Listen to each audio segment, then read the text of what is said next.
Larkana municipal corporation जे budget इजलास में पहिरियों भेरो कंहिं ख्वाजा सराहन ऐं ट्रांसजेंडर कम्युनिटी जे हक़नि लाइ आवाज़ उथारियो ऐं इहो आवाज़ उथारींदड़ को ॿियो न पर हिकु ख्वाजा सराह मेंबर ई हो। अब्दुल सत्तार उर्फ सिमरन जॾहिं डिस्ट्रिक्ट काउंसिल लाड़काणे जो मेंबर बणियो हो त ख्वाजा सराह ॾाढा ख़ुशि थिया हुआ त हाणे हुननि जी मालिकी थींदी। सिमरन बि बजट इजलास में पंहिंजे पहिरें ई ख़िताब में ख्वाजा सराहन जे हक़नि लाइ आवाज़ उथारियो।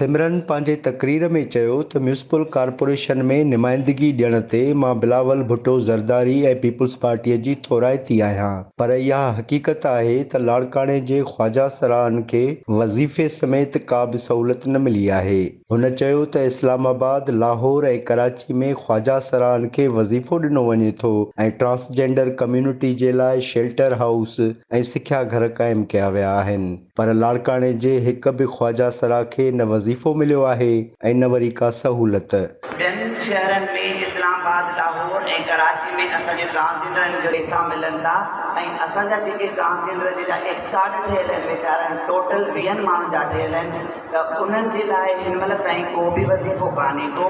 ऐं उन्हनि जे लाइ कोई बि वोकेशनल ट्रेनिंग्स न आहिनि, उन्हनि जे लाइ कोई बि शेल्टर होम कोन्हे को। अगरि तव्हां मूंखे हिते अगरि एडजस्ट कयो आहे, अगरि हिकिड़ो एज़ अ मेंबरान आंदो आहे ट्रांसजेंडर जे हिसाब सां त मां चाहींदमि त उन्हनि जे लाइ को बि अगरि कमु कयो वञे त बराए महिरबानी उहा पॉइंट हाईलाइट कंदा त मां उन्हनि माण्हुनि सां तव्हांखे मिलाईंदमि, छो त उन्हनि खे हिन महिल ताईं कंहिं बि हक़ न ॾिनो आहे। अगरि हिन महफ़िल में कोई बि चई वञे तव्हां ट्रांसजेंडर कंहिंजे लाइ बि कमु कयो आहे लाड़काणे में त तव्हां मूंखे ॿुधायो,